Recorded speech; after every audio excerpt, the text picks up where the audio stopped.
I ain't mad at you for that. You know, you from Florida. I'm from. I'm like, yeah. Yeah. Okay. What part of Florida? I'm from Miami. Miami. All right. Cool. I was down there one of them days, and we went to Trick Daddy shit. Oh, yeah. That motherfucker can cook. Yeah. Now look at that dude. You would never think he can cook. Nah. That dude can cook, man. Yo, his food is banana. What's it called? Easy like Sunday morning. I don't even. What he got? That's Got a restaurant. Got a whole franchise. Trick Daddy? Trick Daddy. That's Got what it. they doing now. Rick Ross got Well, finger yeah, I know. He licking got a and bunch of Wingstop. chains and Yeah. When you go in his joint, his TV's on the wall, and he doing like fucking Emeril Lagasse. He up there cooking, talking about yeah, my mama, and I'm like, yo, this dude really know how to cook. Yo, he on TV cooking when you go in his spot. Nah, that's fine. Yeah. He had on, what this nigga had? He had some wild shit. Fried this. I think he got fried lobster tail. I mean, he really cooking some Southern soul extravagant food. Not like he just making chicken, fish. I mean, all that's good too. He had fried, I think it was fried oxtails. He was just, he was killing. What? How you from there and ain't moving up? Yeah, I ain't never been out there. How long you been down there? I ain't, since I was 5. 5? Yeah. So you moved here? Nah, I just moved. You know you can start taping. You know I this. actually already started. Yeah, you know so this it's is like, how this, we is, this was too good not to Yeah, like this is how we do. Yeah. Yeah, but I already started. my thought was, I hate when we start and it sounds like we starting. Yeah. I want cats to come in the room and be like, yo, because you know, when somebody's looking at you on Instagram, TikTok, whatever, off the rip, if you don't catch them in the first 10 seconds, Oh, yeah, they gone. Scroll. Yeah. Scroll. That's how I actually want to start our videos, like us setting up, and it's just us moving around or just conversating as we sit down, just continue. Right, and just jump right in. That's how we used to do it, though. So we got Yeah. Oh, you had a podcast before? Well, this is... Well, right now, what we're doing now is Across Generations. That's the name of this podcast. Okay. You ain't tell me about. Oh, he was on the first one.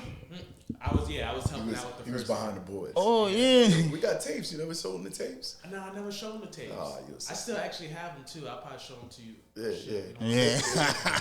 We started, we was focused, it was me, Yeah. his mom's, and he was behind the board. Oh. But he represented the generation. Me and his mom's is like, let her tell it, we 20 years apart. We like 5 years apart. And so we was talking about marriages, and I asked him a question. I said, how many friends of yours are married? Yeah. And he said, none. I said, see, that generation don't care nothing about marriage. No, it's not like we don't care. We was talking about. It's not like we don't care. It's like it's so much. I just don't want other parties involved. If I get married to a woman, I want it to be me and her. And if we split, I want it to be me and her work it out. I don't want to go to court and lawyers and all that because I feel like as soon as you go to court and lawyers, I'm already at a disadvantage. That's where I see it as a problem. Okay, You feel me? you got a point. But it's funny that the way you're looking at it is, Yeah. if we get divorced, I want it to be easy. Yeah, I mean, Choosing a woman ain't easy. Being married ain't easy. And being divorced ain't gonna be easy either. yeah, but the thing is, though, I have, like, a lot of my generation. How old are you for the question? I'm 22. 22. Yeah. 33. 59. Okay. So now, I like that because I consider generations to be 10 years at a time. Yeah. But I like to go 5 years back, 5 years forward. So I say anybody 54 to 64, I could probably vibe with them. Okay. You know what I'm saying? So it would be 27 to like 37. And now for you, but see, for you, it don't work that way. Because it can't I be. don't see you vibing with a 15-year-old. Yeah, it can't Or would it be, what would that be, a 17-year-old? Maybe a 17-year-old, mature one. Right. But, we'll give you 18 to 28. Yeah, You know, okay. so that's a good representation of multiple generations. We just missing the 40s. Right. Yeah. And I could swag back there. But it's because every generation culturally are different. It's And that's what it was like when me and Michael would talk, like just the differences and opinions that we would have. I was like, this would be really good. Like these types of conversations. Right. Because nobody's wrong. nah. It's all perspective. It's just how you see it. Like I heard the dude say the other day on the radio, and I thought it was incredible. He says, saying I do doesn't mean you can. It just means you want to. I thought that was the deepest thing I've ever heard. Saying I do doesn't mean you can. It just means you want to, Yeah. which is the start. Yeah. And my opinion of both of your generation is you don't really want to. And I'm not even mad at you if you don't. Nah, it's Generationally, not individually. I've actually, honestly, I've always wanted to, because just from like watching my parents and how, because I actually, they divorced at 6, but they were separated before then. Okay. So I actually have no memory of them being together like that. Right. So my whole thing was I never even gave thought of what I wanted to do for a career. I was like, when I grow up, I just wanted to be a better father or a parent or have that stable relationship for my kids. Because Right. I didn't want them to have the experience that I had. So this marriage is actually something I've always wanted to do. And I think that's why it took me so long to get to where I'm at now, because I want to find that. I'm looking for that person that I can actually do that with. Right. So like a lot of people my age already have kids or not even together. I think I know 2 from high school. You talking about your age, my age, younger than me. But I'm saying like even people my age are still not really like Yeah, They don't have it together. yeah. So a lot of them are out of wedlock with kids, or I only know 2 from my Facebook friends there that are together still. I don't know if they're married, but I know they're together. So it's just I just wanted something different for like myself. All right. I mean, I don't know about your generation. nah, it's kind of like the same thing because my parents, I ain't grow up with both my parents, even. So growing up, it felt like other people that was outside was raising me. And it's not a bad thing necessarily, but I just want, like, for me, when I start my family, I want it to actually be a family. I want not no stepmom, not no stepdad, not no stepkids. I want my wife, me. And yeah, that's how I would get married, but it's so scary now.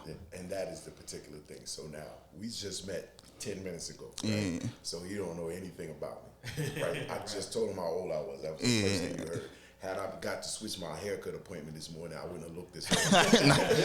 I got an appointment at 12. They wouldn't let me switch it. I was trying to go at 9 so I could be straight. He wouldn't let me switch it. So he said he couldn't. Man, you look good. Nah. Yeah, I'm good. But, a lot better than me. I'm like, yo, I'm well, wild right my now. thought is, I say 59 now. And you go, yeah, I can go with that. You look about you talk a little younger, but yeah, you look about 59. Anyway, I have 4 biological children Yeah. by 4 different women. Okay. I have 2 stepsons with my wife. If we all were in a room right now, you wouldn't know. Yeah. The way they vibe, and I'm not saying that's how you should do it. Nah. Because it wasn't my plan. It really wasn't my plan. There was no plan, as you see. I was just being 20 and 30 and figuring out as I go along, and I made my life so hard. But I retired at 55, and I moved here. Best move I ever made in Charlotte, in case anybody want to know where we're recording from. In Charlotte, best move I ever made, and marrying my wife was the best move I ever made. Yeah. And though it didn't go, like, put it this way, I'm sure she wasn't looking for a dude. And we've been married 19 years now. Oh, congrats. See, now I didn't get married till I was 40. Yeah, Yeah, I got engaged at 39. I got married in November. I turned 40 in August. My wife turned 40 the next year. She's like 10 months behind me in June. Okay. And we've been married 19 years. You know what I'm saying? And it wasn't always easy. Didn't always go right. No. And I grew and I learned. And so I don't want you to eliminate a young lady because the women carry the mistake. Oh. You know what I'm saying? That's I know I'm not calling kids a mistake. No, but it was an unintentional pregnancy. Okay, and this ain't the dude you want to be with, but you don't believe in abortion, or you thought that's the dude you wanted to be with, and now he don't want to be with you, or you don't choose him. And for you not to pick that woman just because she got another baby by another dude. Now, if he's a cold killer coming out of prison, maybe you don't want to be the father to his child. Baby boy situation. Yeah, because I just saw something on the news where the dude came and killed his girlfriend and her new boyfriend. Oh, yeah? Yeah, it'd be like that, though. It'd be like that, though, it because could really be wild. once you in there, and then because you in there, all you know is your girl, and you thinking about, oh, when I get out, I'm finna, and then you come home and it's another. Yeah, I could understand that. Story while you in jail. Like, I'm gonna go home. I'm gonna be the right Yeah, guy. I'm finna. And then you get home and your girl is laid up. It's a different type of heartbreak, but taking it to where you want to hurt another man because of that is, I don't know, but I can understand where the pain comes from. I could see it, you know. But just generationally, to end somebody's life, like that's so callous nowadays. Like they'll put the weapon on you for nothing. But nowadays, I'm not gonna lie. Nowadays, you feel me? Culturally, A lot of my generation, like kid. I'm not gonna say kids, but a lot of young men, my generation, that doesn't faze them. That's what I'm saying. Cause It's Grand Theft Auto in real life. yeah. I seen somebody get shot at like 7 years old. Yeah. So it's like you get to a point where you're used to it. You know, It's still trauma. Yeah, it is. So now my background is in mental health, right? I worked in a psychiatric center for 33 years with mentally ill patients. Trauma is defined as failing to see life as safe and predictable. Okay. So now, in the response to trauma, people do a lot of things. Get used to it or live in fear. Because it's almost impossible to change the behaviors of others. So if gunplay is the normalcy for today, you can't walk around scared. Well, you can, or you can walk around like it doesn't matter. You know, that's what happens. And then most of the problem is, though, it's like, how I say it, it's like people get praised for it. You know, they hear you did this, you did that, you get praised for it. And now other young-minded kids that might be 2-3 years younger than you, but that's around you, they see you getting praised for it. They don't know if killing somebody is good or bad yet because they haven't got that knowledge. But since that's all they know, that's all they growing up around, they think, okay, he did this and then he got praised for it. Now, when can I, you know? Yeah, when do I get the black heart? Yeah, because there's kids right now, it's 12 years old, that's trying to jump off the porch. Yeah. Now, I feel you because, like, I used to say, a cat come home from jail, they might have a huge party for this dude. Yeah. A dude graduate college. You got a congratulations, yeah. Don't even say nothing. It's different, but I feel like that's. I was telling them, And they don't even look at him proudly. Yeah. Like, they make you better. How much ridicule I used to get for going to college. It was friends of mine, but they used to mess with me because I went to community college. So I would take the bus. You know, living in New York, that was easy. You ain't need a car. I would take the bus to Long Island City. I went to Ferrilio H. LaGuardia Community College in Long Island City, New York. And I would take the bus home back to Farmers Boulevard, Hollis, Queens.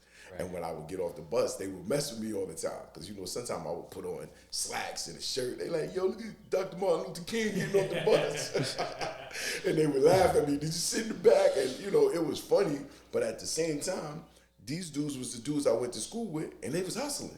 yeah. So they're ridiculing me. So imagine, like you saying, the young boy on the porch watching, like I want to be the dude making the joke, be him. or the dude that's making the jokes.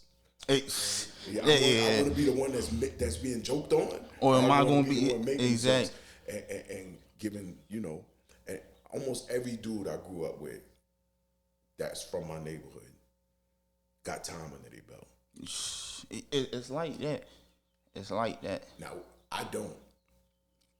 I should have, and I could have, and it wasn't like I didn't fall into the trap of what was going on in my neighborhood, because that's the first thing you covet, what you see. Hey. So if you grow up in the hood and you see hood behavior, that's all you know. It's a lot. Because you only know what's in that box till you get. That's why I think like a lot of people should, if you get the chance, leave your neighborhood. I don't care if you grew up in like a good neighborhood, you know, and you never seen any violence, but I think you should still leave and see a different perspective. Because my mindset when I was in Florida, my mindset now is totally different. Okay. And it changed within a year just off. Well, when I moved over here, I didn't know anybody. How old were you when you when you left Miami? I was like 19, yeah, 19, 19. So 20. you was a man. Yeah. Right. Yeah. Put it this way: if they lock you up, they have to But call your legal parents. Yeah. You know what I'm saying? Couldn't buy. Well, some states you could buy liquor at that age. I don't know what's going on, but anyway. So you was a man. So now you've been here 3 years. You saying? Nah, I stayed in Atlanta for some time, Okay. and then, I can't. I don't want the Atlanta crowd to get mad at me, but oh, that's different. Atlanta crazy, boy. Atlanta crazy. Atlanta's different. We could skip that. We could skip that. Atlanta. Charlotte is much better. Yeah. My problem is it's on its way to Atlanta. This is the next greatest destination for New Yorkers is Charlotte, and it's kind of on its way. Yeah. But Atlanta's structured a little more metropolitan-like, and Charlotte is a little more spread out. Yeah. So hopefully we won't end up there. I don't think it's, I might be naive. I've only been here 5 years.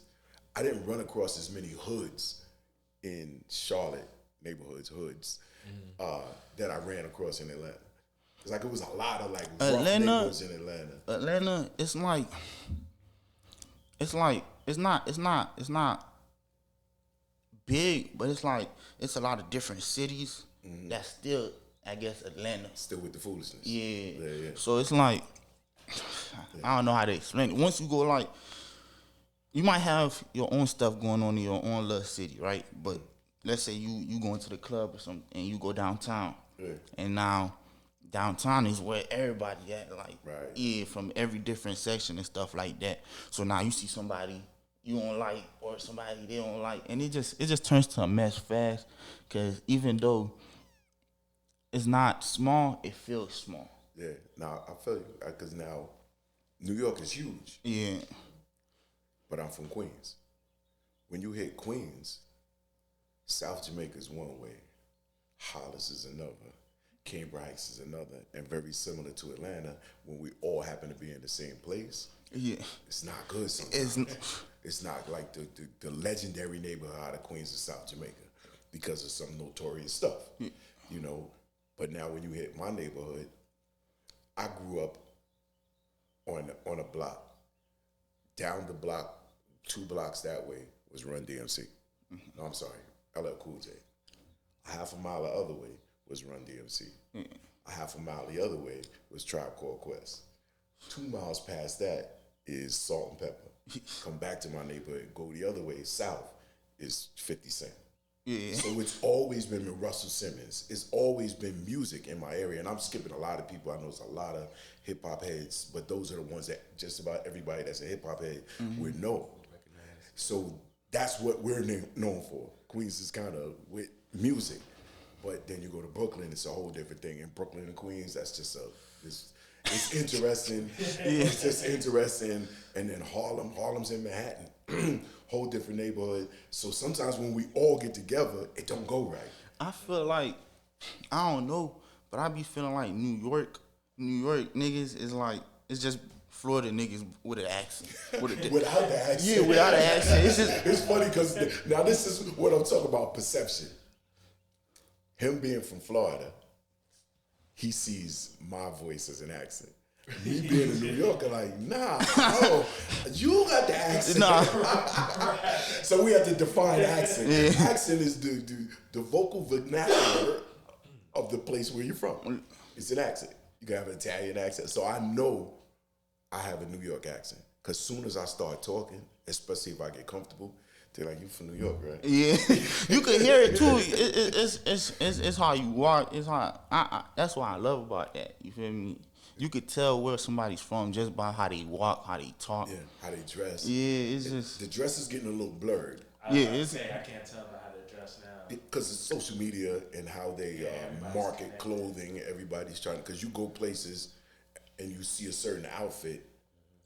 Like, still for me, I know Harlem when I see it.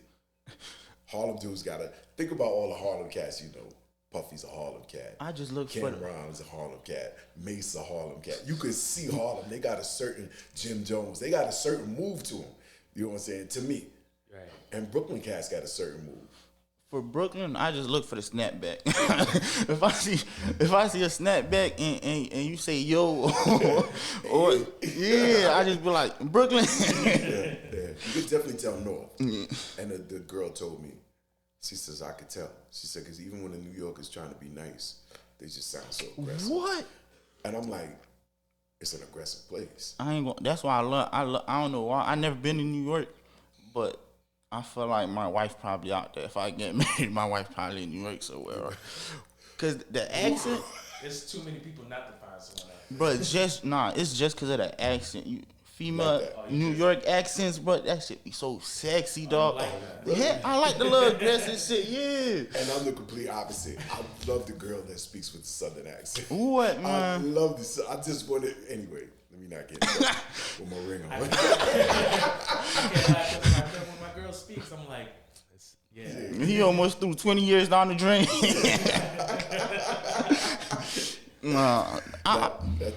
That's so interesting. Just how, like you attracted to an accent.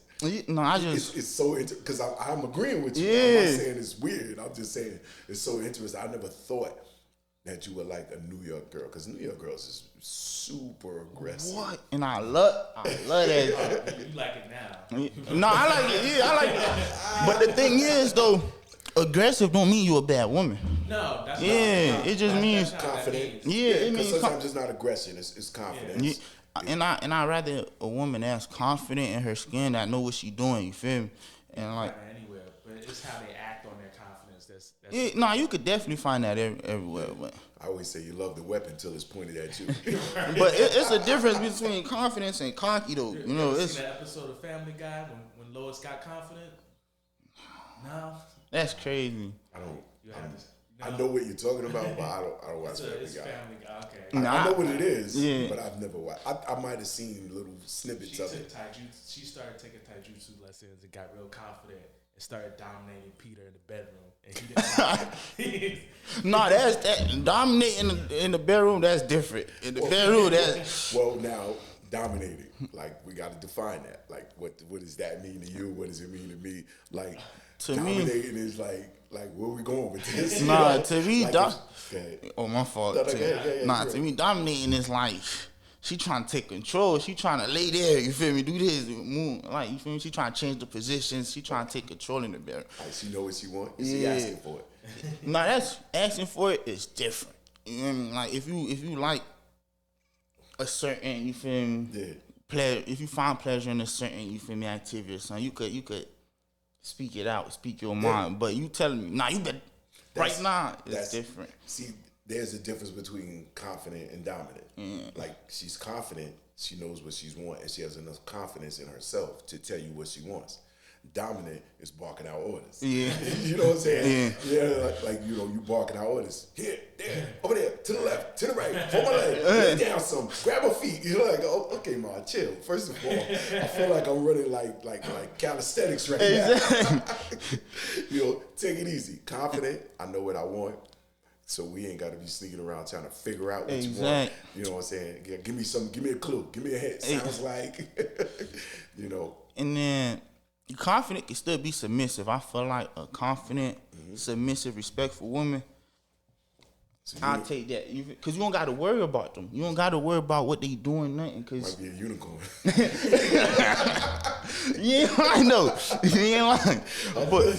But that's what I'm looking for, and it's hard. What's sexy about a woman's confidence is that it's subtle. Like I find that. Yeah. Right, yeah, how does it come out? Yeah. Like, is it quiet confidence? Yeah. You know, that's what I find. Like I think I'm quiet confident. Like if it gets real combative, I'm like, I'm not making a lot of noise. It's like, relax. If it's a physical altercation, this ain't gonna go like that. You might want to calm down. That's what I'm trying to get. Lately, I've been watching a lot of, I guess, I don't say like just like I've been watching videos of like men explaining what the idea of a man should be, you know, like, and I feel like being able to control your emotions, like when stuff get louder, out of control, but being able to like just get in your own space and that happen. Right. Like, it's real manhood, you know. The new podcast word for that is emotional intelligence. Yeah, having enough I know emotional. how I feel. I know why I feel. I know I'm mad. See, those are normal emotions: anger, fear, sadness. But what do you do when those emotions approach you? And That's the intelligent part. Like, I can acknowledge I'm angry right now, and in my anger, I might make a bad decision. Yeah. You know what I'm saying? That's the point I'm trying to get, but not to cut you off, No, but go I'm ahead. trying to get to that point, but to the point where it's like, okay, I know I'm angry, I know you feel me, but I can't, if I do something, it's gonna turn bad, so let me just calm down. Take one mistake, Yeah, 'cause change your whole life. a lot of the times, you know, it's bad, but that pride get in the way. Yeah. Cause now you thinking like, if he doing all this, it's because he think I'm a bitch. You feel me? So I gotta. See, I was about to say, now let's define pride. Is pride what you think of yourself, or is pride what I think of you? Pride should be what I think of myself. Right. But a lot of the times we get it mistaken for what other people think. Right, right. I'm so worried about what my boys is going to think about me if I don't respond in the way they want- think I should yeah. respond. When, let's say, they think you should bust them in the head with the bottle, and it hit him in the eye and knock his eye out, blinds him. That's assault now. Exactly. Who doing the bid? Exactly. And your boys is like, yo, But they gassing you. And then the thing yo, is, he did what he had to do. He represented. Yeah, but you holding 7 in the chamber now. What we doing? but then you get on the phone with them though. You in the cell. You get on the phone with them. They hyping you up. Yeah, But you yeah. in that cell alone. And one of them knocking your girl down. Hey, that's the crazy part too, man. Boy, it's rough out One here, of them bro. knocking your girl down while he bigging you up for doing what he might not even have done. On God. and the thing is too, with like you was saying about social media, Yeah. it's getting a lot of people messed up, you know, because they having a certain idea of what being a man or being gangster, being tough is. Yeah. But then the people that's posting it on social media ain't even doing it. But the young kids that just got the little iPad and that's all they seeing, now they growing up thinking, okay, so this how I gotta act to be manly, or this what I gotta act to be. They can't differentiate. Exactly. Fronting. Great theory I got. I call it the skunk theory. A skunk is a very small animal. Doesn't really have any weapons. It's not strong. It's not really that fast. It don't have claws and sharp teeth and all that. So you can't really defend itself. Yeah. So what does a skunk, who's an animal of prey, do when a predator comes? They put stink in there. The stink is so pungent that most predators hunt with their nose and they back out. They don't like messing with the skunk. It smells like a rotten carcass. They don't want it because they won't eat anything rotten, a predator. So in the human world, what's stink? Yo, I murder your whole family. You better not come over here with that. They put stink in the air, hoping that a predatory dude Back off. Yeah. You know, so a lot of people are skunks out here. You know what I'm saying? They not really about all the words they throw out there. It's all the, you know, everybody say the same thing when they get mad. Like far as, you know, you don't want it. Oh wow. You don't Turn want up, me. yeah. You don't want this smoke. Smoke, you don't even got fire. There's no smoke over here. But if I can back you down with my words, It won't be. we won't have to do anything. But nowadays, it's a lot more skunks than it is predators, you know, and you can't tell the difference because they so close together. Yeah, and is a skunk really worth it? But the thing, you probably don't know it's a skunk till they let out that stink, and then Right. it's Sometimes on the you skunk now. Sometimes the skunk is the loudest dude in the room because he's uncomfortable already. He's uncomfortable. He don't have the quiet confidence, so he's usually loud. What's that line from American Gangster? The loudest one in the room is usually the weakest one. Like you're loud for no reason. You're not even saying nothing. You're just loud. Y'all, I remember back in the day. I'm like, oh my God, the simplest form of conversation back in the day. You know what I'm saying? And then you're living there, or you talking about what your man used to do, or what happened last weekend. Relax, man. Like, just relax. We just some fellas just kicking it. Let's have some intelligent conversation. But see, now I'm the old man in the room. I got 8 million stories in my head, and maybe you don't. Yeah. I'm almost 3 times your age. You know what I'm saying? Nah. I got 6 kids older than you. How? 22? Yeah. That's crazy. My son just turned, Corey just turned 23. You did not just put me on this podcast to get sons, man. So me and my son got a great vibe. Yeah. You know what I'm saying? He's real quiet. Like, I don't even know how he's my son, just the way he behaves. I'm like, is that actually me? Because I always wonder, had I grew up in a more peaceful neighborhood where all the kids went to college and did the right thing and studied, would I be a different dude? Because a lot of the things I participated in or that formed me are not really the things I like to do. Yeah. But that's what everybody was doing, and it just felt like the right thing. I'm thinking I'm wrong. Like, going to college, trying to study, get a job. But the thing, to back off what you saying though, I be feeling like that too. Like maybe if I was raised in like, a 2-parent home in the suburb, I'd be thinking like I'd probably be a lot further in life.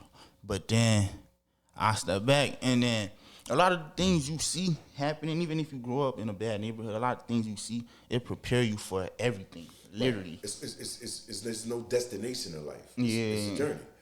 As soon as you learn it, like... You gotta enjoy the journey. Yeah, you just gotta... And then... We driving down to Miami. We ain't just looking at how long before we get Yeah, there. you looking at the road, We done rode through South Carolina. Yo, let's stop at Buc-ee's. Y'all know about Buc-ee's? No, yeah. The store, the gas station store. Yeah, with the little... I be seeing videos about that thing. That is not an accurate description of it. The gas station store. I don't know what that thing is. I said the same thing till I went there. Buc-ee's. That's a big spot. What is it, a Walmart with a gas station? It's just... It's like everything. Yeah, it's like a road stop, When, it's huge. Yeah. I have pictures of it on my phone. I'm gonna show it to you. It's huge. It's like clothes, food, and just stuff you would never think about. Just sandwiches and stuff. Anyway, so enjoy the journey. Yeah. Now, I couldn't wait to get older, and now I'm trying to hit the brakes. I'll be 60 next year. It's like, whoa. I'm not trying to go that far, but you know what? This is what happens. So I try to enjoy every moment in life, because eventually it's going to be, that's all I got left. Yeah. It's the moments, and I don't want to be woulda, coulda, shoulda. I want to be able, I did a lot of things, I made some bad mistakes, but it turned out good. Yeah. I did a lot of hustling, not trying to big it up. I did a lot of hustling, but I don't wear none of them scars.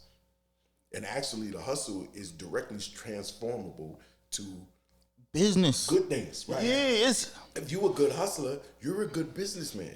The things you learn, or my fault. No, go ahead. But the things you learn, or like the mistakes you see other people do, right. Even if it's like an altercation that's different. That's like, let's say a street altercation. You see it in bad. Right. But let's say you having a discussion with your coworkers, and then you can see where it's heading. Yeah. I don't know if that's a good example or not, but you could just feel you. Yeah, right. You could just take some pointers from the bad experience and turn it good. I tell my wife that all the time. I said, you won't see it. I like, when we out, you got to see it. I could see things bubbling. I could see danger coming. Like, because people move different when they're up to no good. They walk with purpose. I can see the stick-up kid coming. Like, nah. Unless you're super good, most of them, they're just as nervous as you are. You know what I'm saying? They're just as nervous. And you can see the energy. And maybe they're not pointing at you. Maybe they're going against somebody else. But you could feel it, though. Even if you don't see it, you feel it. Like, you feel like, okay, some shit about it, So here's the maturity part, though. I know when to leave now. That, too. Back in the day, I might want to watch that. Hey, yo, this getting ready to set off. Oh, God. I ain't gonna lie. Yeah, I told you, look at Shorty. He getting ready to run up. Nah. That's me right now. I be like, hey, yo, look at it. He about to crash. I'm done. Because I know they can't shoot. They the gang, they can't shoot straight. What, man? I already know it. I already know it. But I be like, man, look, he about to crash. And look, 3-4 seconds later, he do something done. You could feel it. But the thing about that, too, this the problem that I'm facing, right?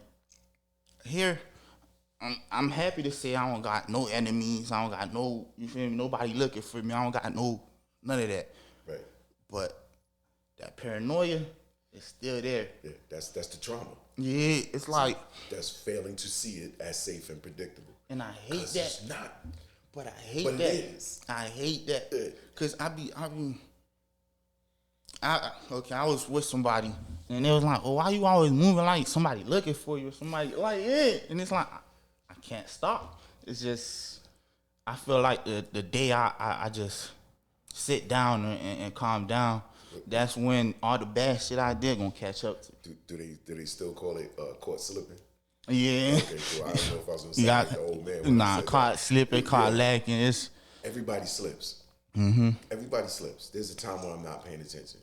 You know, I'm on my way here. I'm texting you. I'll be here in 5 minutes, and I'm texting you while I'm driving. In my mind, just how my mind worked. I said, if a kid had just ran out across the street, I wouldn't have seen him.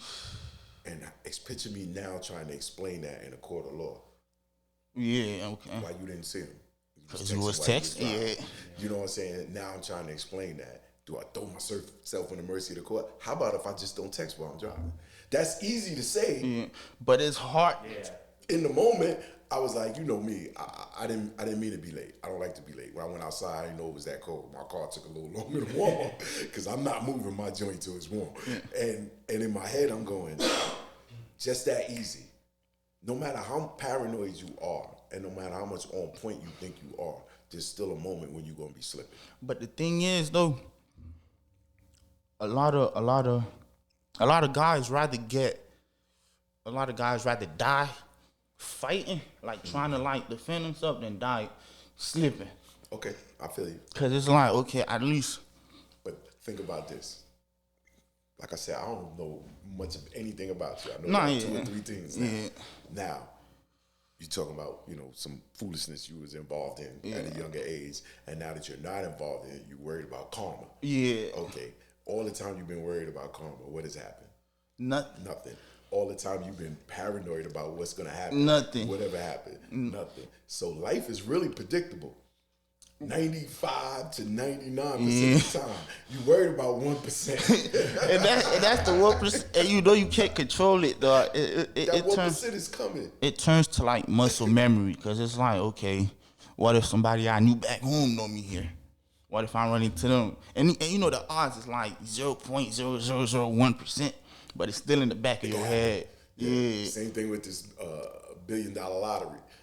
I still put my $20. Because you never know. You never know. What if you have like bet numbers? You know, like me, with all the kids I got, I play with birthdays, birth years, and I usually have them all mixed up, and then that's what I play.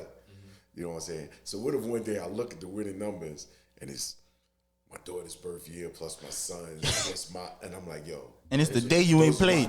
It's the day you ain't played. Yeah. Man. But every day I play, none of them numbers come out. Life is funny, man. Yeah. So you have to enjoy the moment. Yeah. That's what I'm saying to you. Like, you just gotta, now at your age, you still enamored with going out. And I get that. You still wanna go out, but going out is going out with your age group. Most of your age group is not as mature as you are. Yeah, and they're not experiencing emotional intelligence. A lot of them come from abusive homes. Like I've seen some of the most craziest stuff online. I seen them, they had a baby and the girl put the long eyelashes on her. Like, why would you do that to your child? They literally taped it to her. You know, not taped it to her. Well, however they do it, I gather they glued it. And I'm like, why would you do that?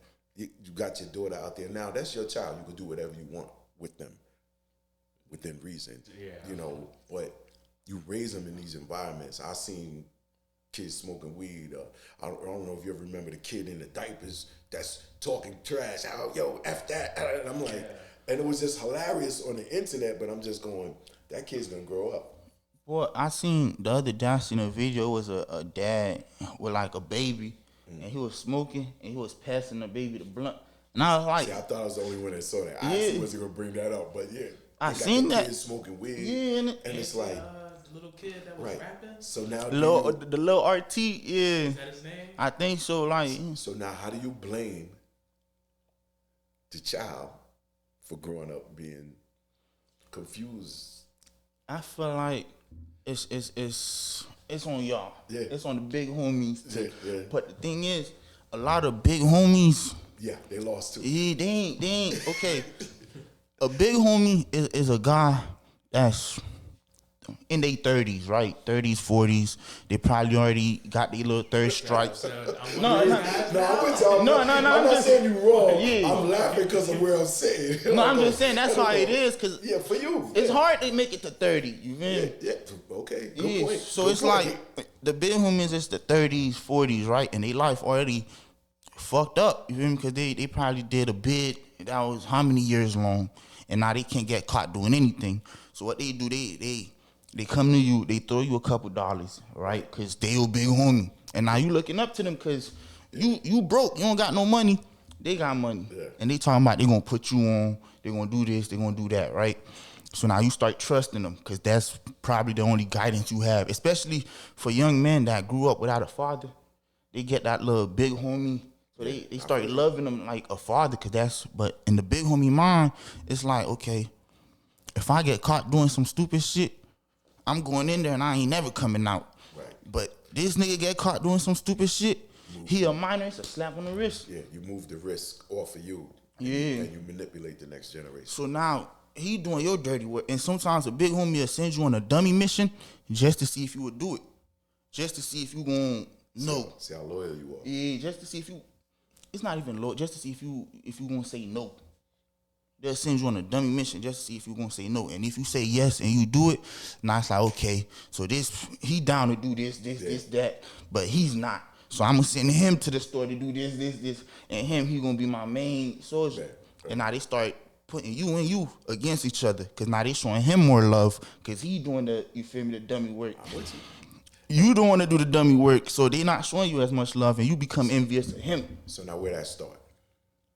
That starts with, I feel like, just your opinion. You can't be wrong. Yeah, I feel like, think about it. As a big homie, your job is to get the low homies where you couldn't go because of your mistakes. You already made the mistakes. You know what you did wrong. But the problem with the big homies that's still in the street, because you got big homies that's running programs, school centers, and talking and doing it the right way, and then you got big homies that's still doing what they're doing. And they tell you the story like a badge of honor. Exactly. Yeah, I got 10 in, you know what I'm saying, because I did this. Yo, don't go my way. But the way they're saying it is like it was a great adventure, and kids looking at it like, yeah. Sometimes they not telling you don't go that way. They telling you, okay, if you gonna do this, do it like this. Do it the right way. Yeah, Okay. do it the right way. Don't make the mistakes I made. Yeah, they'll tell you do it the right way until, let's say. What an oxymoron is that? Do crime the right way. I'll give you an example. Let's say you selling for him, right? Let's say you moving for him. So they'll be like, okay, this the proper way to do it, right? So you don't get caught, you won't get booked, you won't get that. But then that money start coming in. Right. And then they start getting, because obviously they touch it more than you is, even though you moving it. Confidence the killer. Yeah, that money start coming in, and now they're like, okay, if I'm making this much with him and him, imagine how much if he got his friends. And then once the friends come in, it's out of control now. Because you could point that little nigga to the right direction, but at the end of the day, he's still gonna do what he wanna do. Right, and if you already fed his mind with dumb shit, bullshit, he already cocky now, because he already did all this shit you showed him how to do. Yeah. So now he feels as though, okay, well, I need him now. You know? So that's why I back all the way out and says, where does that start? So that gotta start in the home. Yeah, you know what true. I'm saying? Like, I can't wait till I get to the corner to find the best big homie to teach me. Yeah. Because the best big homie may not be teaching. He may got his own issues. And his best way to remain abstinent from all the foolishness is just not to be around. So it kind of starts in the house. But the problem is fathers disappear like that. And the mother's not. Yeah. Yeah. And I don't want to just blame the fathers. You know, well, I'm not blaming anybody. I'm just speaking on what happens. It's a lot of single kids. A lot of single parents. There's a lot of women's raising men. Yeah. Put the quotes up. Trying to raise a man. I told them. Not that they can't. They can't. Like, you know what I like to do? They can't. I always say if you're finite with your statement, in other words, once you say all or none, no woman could raise a man.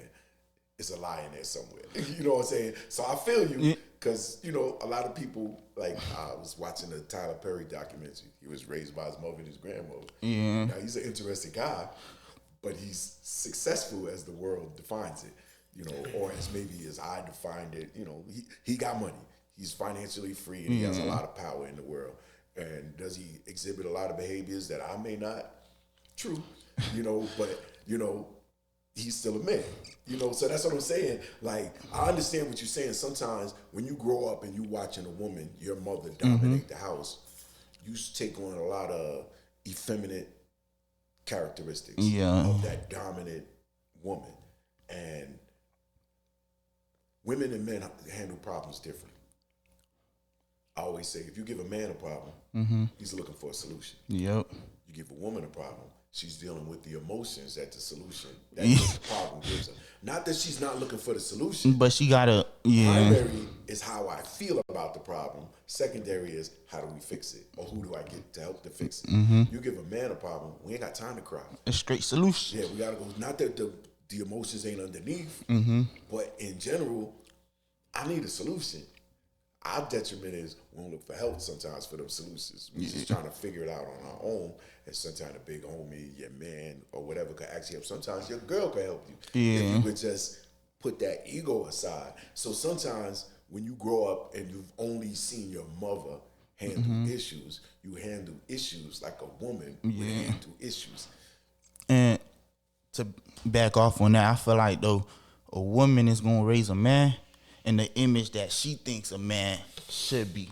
And sometimes twist them into little bitty pieces. Exactly. Trying to make him the perfect man. Yeah, she want the man she perceives to be the perfect man. The man she feels like she deserved is how she's gonna try to raise you. She turn her son into her husband. Yeah, and 9 times out of 10, that's not the man. Yeah, that's not the male characteristics. It's not realistic. Sometimes it ain't realistic.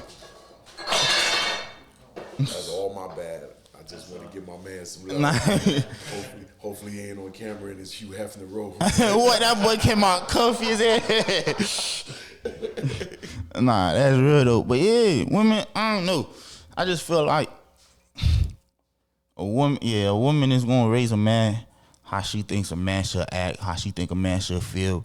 That a man is gonna be a lot more emotional and sensitive to certain situations that he probably shouldn't feel that way towards. But I think this is why I say to you, because you may end up being a blessing to some child whose father's not around. Yeah. Don't eliminate all the women that might have a child. I understand what you're saying. We ain't hunting baby mamas. But we not hunting somebody else's baby mamas. But in general, what you have to give may be so important to some kid growing up whose father just abandoned him. You know what I'm saying? Yeah, no, that's real. For what you have to give, the way you look at things, as opposed to like taking her off the map. Because sometimes that stumble in life for a young lady is what makes them understand what they don't want. And then now they see what they want, and those guys is like, nah, you got a baby, I'm not dealing with you. You know what I'm saying? And I was like that when I was younger. I'm not locking in with no chick that got babies by somebody else, but it's really not realistic. How many women out here don't have kids? No, you gotta catch me up. Most do. You can't catch up young no more. I'm not even. I ain't trying to catch somebody. You're way too old to be trying to catch somebody. I'm lucky I found what I got now. Exactly. Yeah. He might actually be able to find somebody in his generation.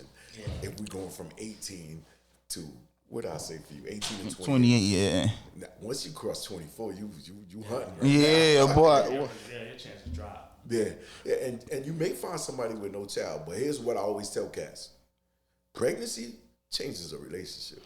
That's, guys don't expect that though. Yeah, because a lot of the relationship goes good for the first year. You in that little honeymoon stage or whatnot, and then she get pregnant. Them hormones start kicking in. She got a whole human in her stomach. Now she acting different. This not the person you fell in love with. Right. So you start pulling back. Now she feel like you not there for her. Yeah, you not. Now I'm having your baby. Yeah. And now you act like you don't feel like it.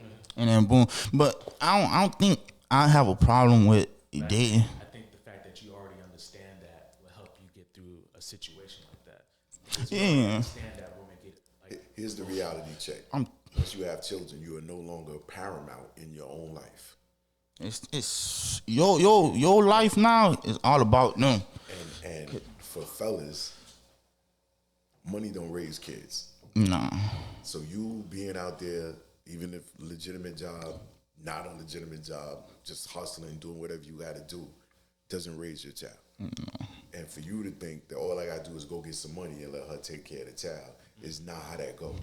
Because, you know, even for me, I'm a big guy. I didn't like holding my kids when they was 1, 2, 3 months old. I need them to be 6 months so I could throw them up to the ceiling and catch him, because now he got his little, he need his neck muscles.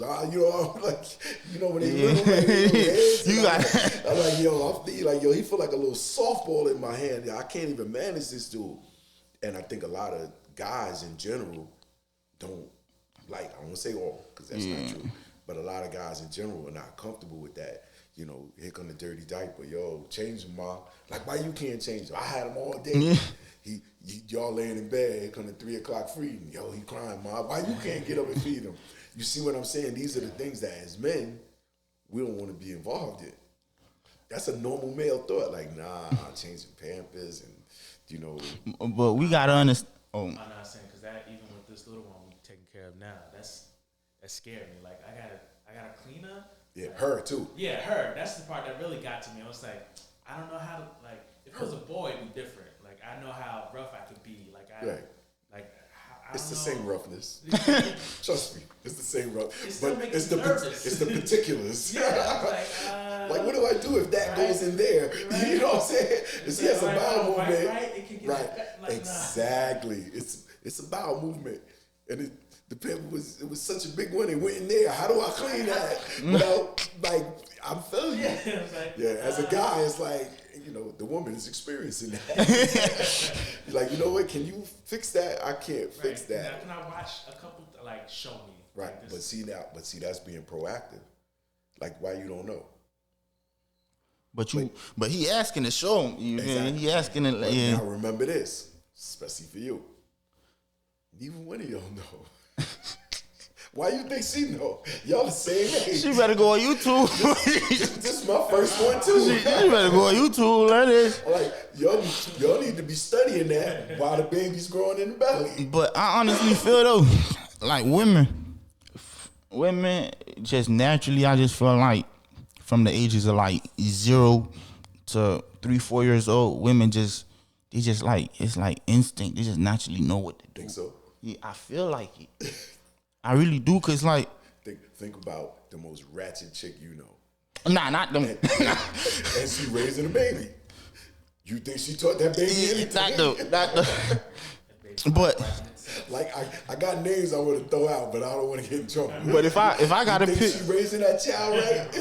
if I gotta pick between, I seen the little Krishan Rock, and she had like her baby in like, I guess, a Sharpie cart, and the neck was like this, newborn and all. But I'd rather take that ratchet girl over one of my homeboys to raise a 0. Yeah. Because even though she ratchet, she still gonna have like a certain level of compassion. Like, okay, she might. Yeah. You just said that, picture that girl holding the baby. Yeah, but that's because she. Is that because she don't know no better? Yeah, that's probably that. But I'm That's pretty sure usually that what it love is. and that compassion is still there. There's two stages. There's But isn't that the same thing as getting your guy friend? Because what makes you think he would know? Cause if my guy friend try to, let's say, change a diaper and he get a little shit on his finger, he gonna say fuck it. That baby gonna sleep in that diaper. Yeah, but a woman gonna be like, let me just thug it out. You feel me? And change the diaper and get it's it funny out the we way. just think women are more compassionate. I really Because do. society don't want no compassionate, soft-hearted, big-hearted man. I feel like that's That's the social norm now. That's the social norm. Like, yo, you got to be hard all the time. No, you don't. That's not even a reasonable thought. And half the stuff we do as men is because we think irrationally, like we have to be that way. No, As a man, you can't be hard all the time. If you're a man and you hard all the time, you're gonna be in jail or you're gonna be dead. most of the time, you're That's fine. it. It's a lot of tears falling in the penitentiary. Cause there's gonna be somebody. Cause you could be gangster, you gonna be hard, you could be whatever. But it's always a next nigga that's bigger than you, stronger than you, more gangster than you, done been through more than you, and then. And what's the point? Exactly. Exactly, what is the point? You could be hard, but then that nigga gonna pull your cards, and now you really gotta be hard. So what's up? I was like, that's always my thing. Like, what is the point of the tough guy routine? If it's not, It's societal. Like, you know, I want to be the tough guy. I want to be. But think about it. When you're a child, your mother and father, or you're just your mother, or just your father, how you was raised, makes you feel special, right? 2 years old. Oh, look at my baby. Oh, I'm gonna hang your art on the wall. Some scribble scrabble and pictures, and oh, you look so great. And then you go to school, and you just another kid. You don't. Let's say you don't stand out. Let's just say you're the average kid or the below average kid. You're not super smart. You're not the bad kid. You're just in the middle of the road, and those are the kids you ignore. You know. So now you find out I'm not special, and then you go through life trying to become special again. Am I fast? Maybe I'll run track, play football, play basketball. Maybe I'll rap. Maybe I'll sing. What am I gonna do to be special? You're already special. but In your own way. But society makes you think being normal ain't special. Like you a regular dude that work 9 to 5. How many chicks talk about that? I don't want no 9 to 5. Nah. I'd rather have a credit card scammer. Jesus Christ. But what I realized though, back in school, seeing guys that was special, that was, you know, doing this or whatnot, and every girl was one or whatnot. As soon as they graduate, that regular hit them fast and they hit them hard. Cause now they used to be getting praised for certain shit. Maybe there was a football player or whatnot, and they was getting praised for that and attention for that. Now they done graduated, they working a 9 to 5, and all them friends you had in high school, they gone now, cause now they got their own personal lives. And now they don't feel like they could live up to what they had in high school, and that just lowers their self-esteem and their confidence. You was voted most likely to succeed in the high school class. It's a Kevin Hart movie with that. He was voted most likely to succeed, and he felt like, yo, I'm just a regular accountant now. Like I don't get that. Like, oh, we thought you were gonna do big things. He did. He got a wife. He got a house. He got a great job. That's not big enough for you. If your dream is bigger, go get it. But don't sit around moping about I didn't use most people don't use all their potential for a multiplicity of reasons. Fear, finances, however they was raised, support system around them. That's why you gotta hang around people that's doing stuff. If you hanging around cats that ain't doing nothing, sometimes they kill your dreams. Hang around you 9 get broke complacent. niggas, you gonna be the 10th one, yeah. Yeah, you feel like, yo, I'm a big fish in this little pond. Yeah. It's a big pond out there, though. You know what I'm saying? You a little fish in a big pond. So I'm not saying you just don't deal with your friends or you don't have people that that you have relationships with. But in general, sometimes trying to be special, like what's special? What's special to you may not be special to me. I remember I used to have a 1991 Lexus LS 400. And I had a basement apartment out in Queens. I first moved out of my mom's house. And the girl told me, like, you got a good job. You do other stuff in the street. You got a fly car and you got an apartment. You made it. And I'm like, what? Oh, God. In my head, I'm like, what? Like, I don't even, but somebody else is looking at you like, that's special. But the thing is, though, it gets to that point, like, let's say you, like, how you said, right? You have bigger things in your mind. Yeah. But other people is looking at you like, if I get there, that's it. I made it. I'm happy. Good. Yeah, but it's me who's teaching like that. It's him. He famous, man. Trap phone ringing this. Oh. I think my phone is over there. They just gonna have to ding. I'm good. Yeah. So it's like, it's that ambition too. You gotta have that ambition. You gotta have that ambition to know, like, okay, I want more. Then again, like you said, some people's dreams aren't the same. Like how big do you want your dream to be? Like just having your own spot and your own people around. I mean, that's like, all right, I'm good. Like I don't know if content, like the best word to use, but like, yo, I'm straight. I'm good. Like I could exhale now. Yeah. But life is not a destination. It's a journey. It's not. But I'm like, you just like. I'm not disagreeing with you. Oh, no. I feel what you're saying, but it's complacency. This is always my line. Comfort is the killer of the grind. Yeah. Once you get comfortable, It's over. it's like, They said once you get comfortable, you dead. Really, because once you get comfortable, you're not motivated no more. You just, it is what it is. yeah. And if you think with that mindset, you good as dead. Because All right, so to counter that, like how long should you have this drive? it's not how long you should. At what point do you stop? It's some not. thought into that. It's not. You stop when you dead. The point is, you But then you're comfortable. know. You said you're comfortable when you die. You stop when you dead. That's when you All comfortable. right, so when you die, aren't you comfortable? That's when you comfortable. Yeah, you comfortable when you're dead. So you just stop when you die. Yeah, that's because So your drive never stops. Now, No. that is so generational. As a young man with tons of energy, when you get my age, as a young man with, I'm grinding, I'm gonna get more, I'm gonna get more, and like me, I'm like this. That's enough. I mean, yeah, you gonna get to that age when your you're body, more when your body don't hit the same, and you feel like, okay, you got a wife, you got a kid. I mean, what more could I, But also, I feel like the bigger your dreams is, the more you gonna achieve. Two great lines I heard. If your dreams don't scare you, they're not big enough. Yeah. You know what I'm saying? And if you can't overcome your fears, do it scared. It- I love those two quotes. If you can't overcome your fears, do it scared. And that's the definition of brave. Brave is not having fear. It's being scared and still do it getting it done. I don't know if y'all watched the movie The Black Knight with Martin Lawrence. It's an old movie, but I there's a line they quoted, and I remember to this day. Like, courage is not the absence of fear, but the presence of fear with the will to move forward. I like that. Yeah, Mike Tyson said that. He said something similar. He said, the coward and the hero feels the same way. It's what they do that makes them different. Right. But And that's fight or flight.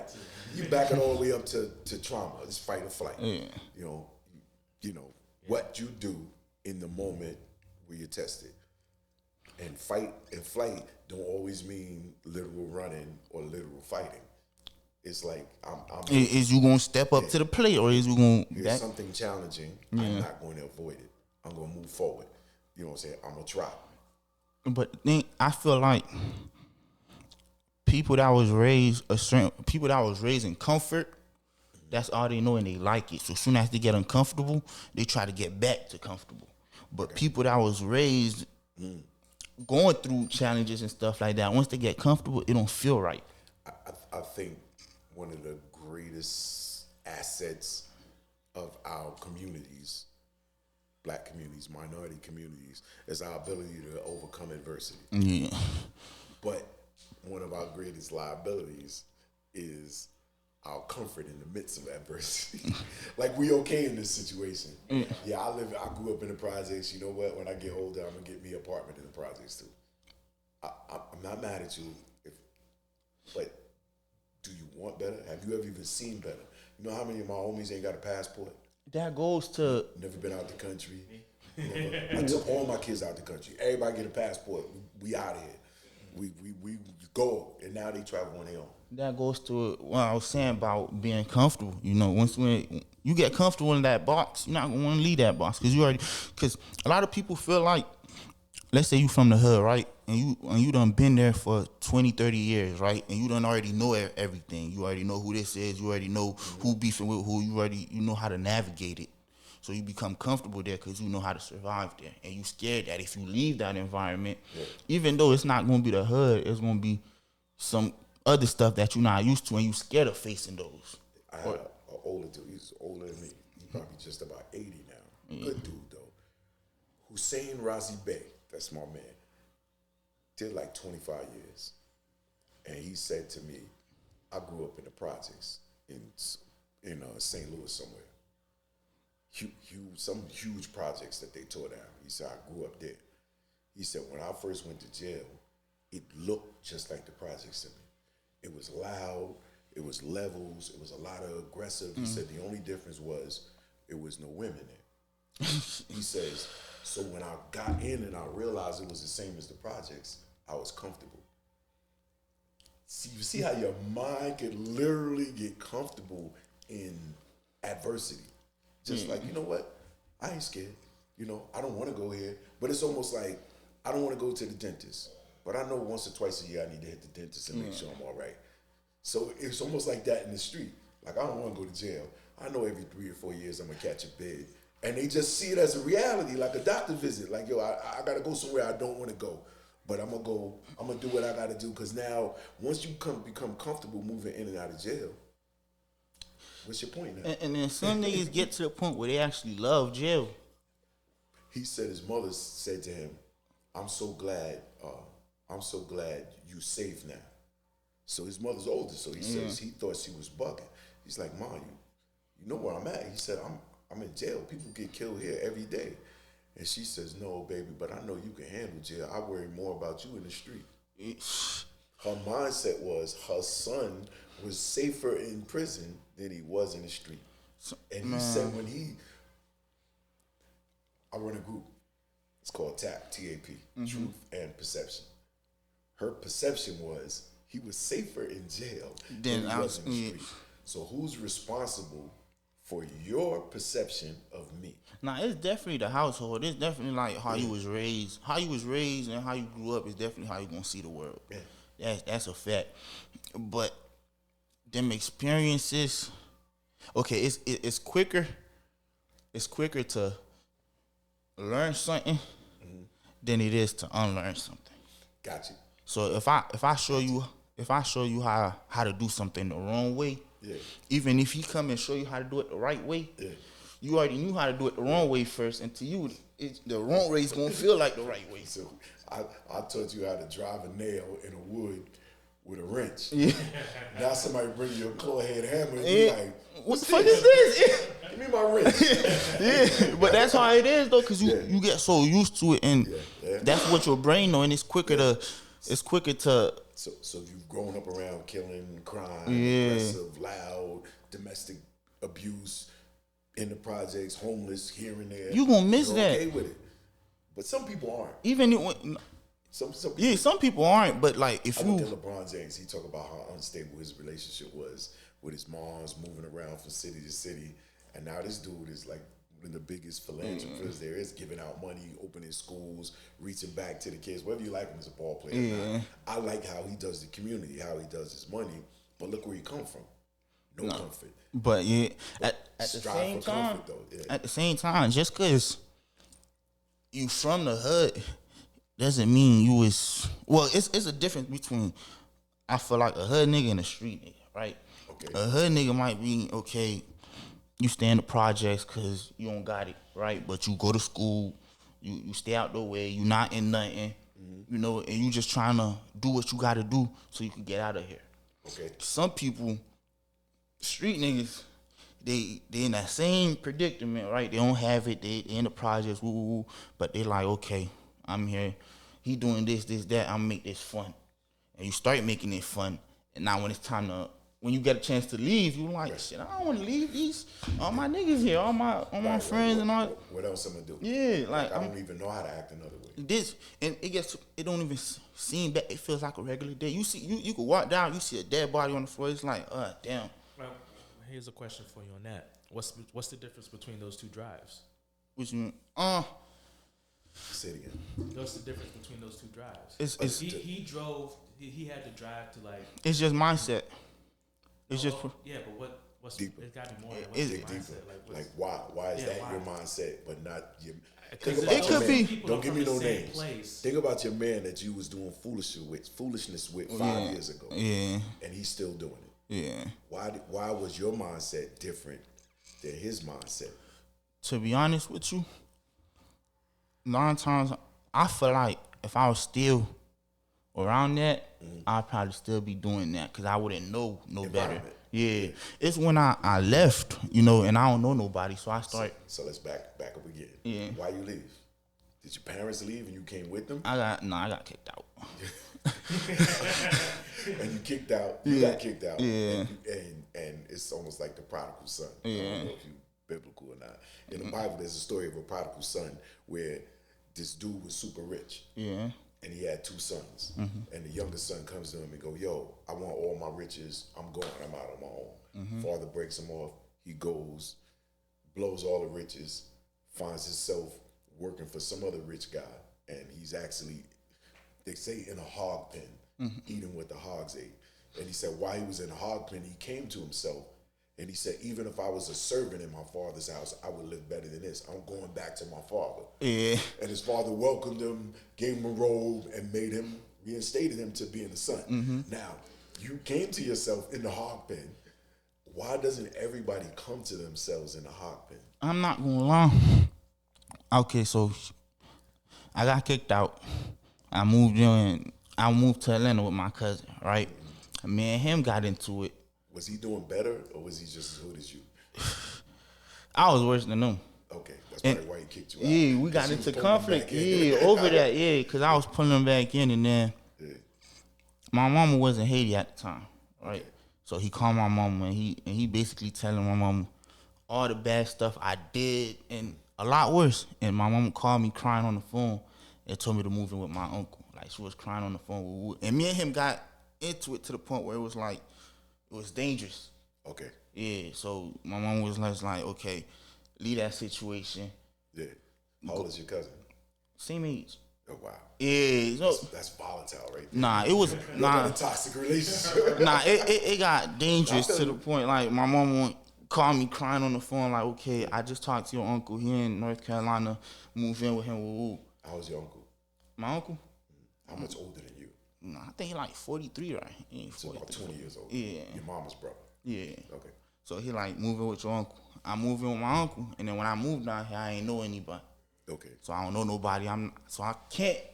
You could do bad by yourself, but it's it's a new environment. You gotta relearn. Yeah, you could be the matriarch to the Yeah, foolishness. but Like, everybody in the hood, get together. I'm gonna show you how to get this money. yeah, but the fact that I'm at my uncle and it's bad at my uncle, cause Really? yeah, It's cause a rough neighborhood? nah, It's it's bad. Nah, it's bad because he an immigrant. He don't speak English. He don't speak nothing. Okay. So he's staying with other people, and I'm staying with him.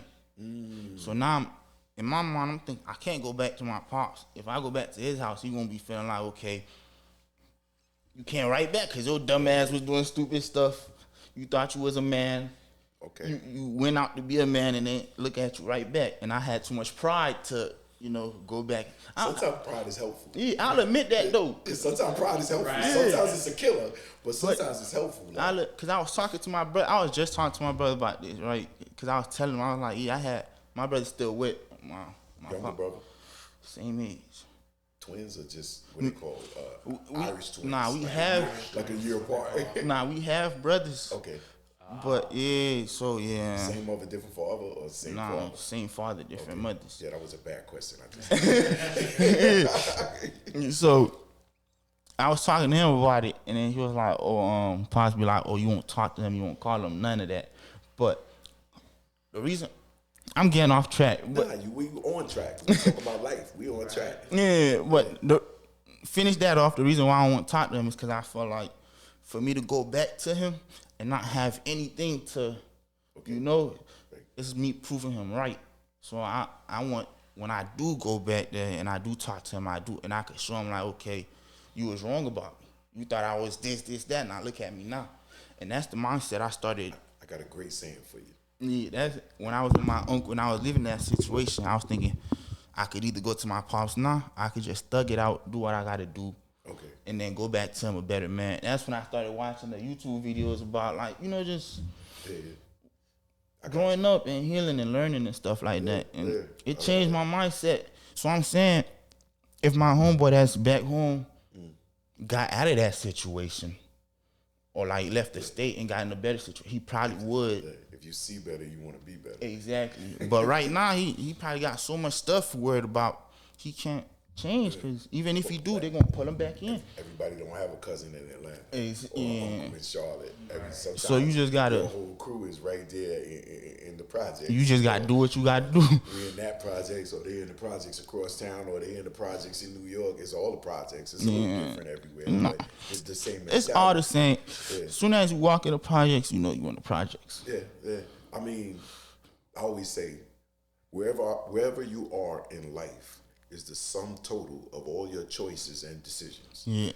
Now, some choices are easier for some people than other people. Like if you grew up with the silver spoon in your mouth, it's easy for you to choose college. Yeah. If you grew up and your parents are struggling and your neighborhood is not full of other kids your age going to college, it's harder for you to choose college. But at the end of the day, you chose it. The funny thing is, I ain't go to college, but my brother did. Well, my brother is in college. Like he doing that online schooling, but I didn't. Yeah. But growing up, me and him was always different.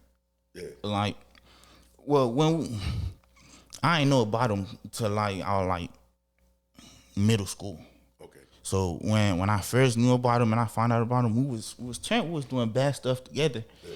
But Same age? I mean, same last name? yeah. Okay. But then Same. We did same age already. I'm sorry. yeah, but it got to a point. It's like something switched. Yeah. Like bad stuff we was doing together. He wasn't interested no Yeah. more. You kind of escalated. Yeah. You got promoted. Yeah, like it Or got demoted, depending on how you want to look at it. he got to a point where he was like, Nah, I'm good. yeah, me and him, we stayed in the same house, but it's like we ain't speak, cause we was always doing different things. Yeah, Mother put you out and you went with your father for a minute. nah, my mother was I was living with my dad. My mother was in Haiti, yeah, but my brother was in Haiti too. When he came, Okay. it's complicated. Yeah, He no, it's can't- cool. Life yeah. is complicated. I'm listening to the story and I'm going, wow, there's a lot going on. Yeah, nah. Like, you know what I'm saying? It's- But you had. Yeah. And you striving for better. It's- And that's all it's about, really. Like I want better. But I think that's fascinating, though, how me and him technically grew up together, but we Still two different. different paths. Yeah, My brother's a reverend. My brother's assistant pastor of a huge church, like 5,000 members. And he's assistant pastor. So I'm the other side. Now, not that I'm not a good kid, but we grew up in the same house. He's 4 years older than me.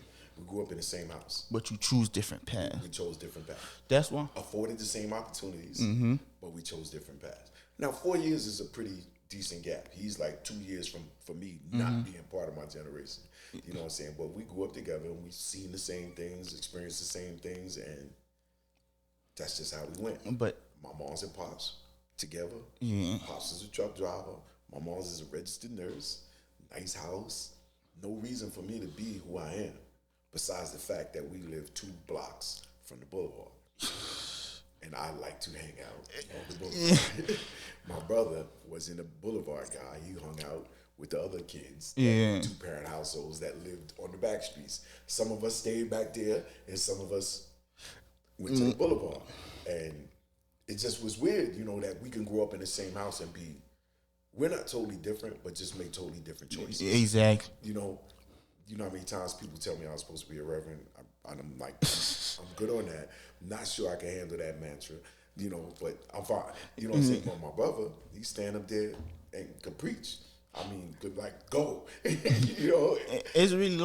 It's really perspective. Like we could see the same thing, but the way you perceive it and the way I perceive it is 2 different ways. Truth and perception. Yeah, That's what I'm and that changes the way you live Here's the truth. a lot. That's the table. Yep. Perspective. That's an ugly table. You think it's a pretty table. Hey. You think it's a coffee table. I think it's a corner table. Yeah, that's what. And you know who really knows? The dude that made it. You know what I'm saying? Yeah. So it's the truth. It's the table. The perception is whatever you think about that. Yeah, true. And that's life in general. Like, it's the truth and the perception. Thing for you, I remember you saying, worrying about what your father or whoever would think if you came back. Mm-hmm. Another line I heard.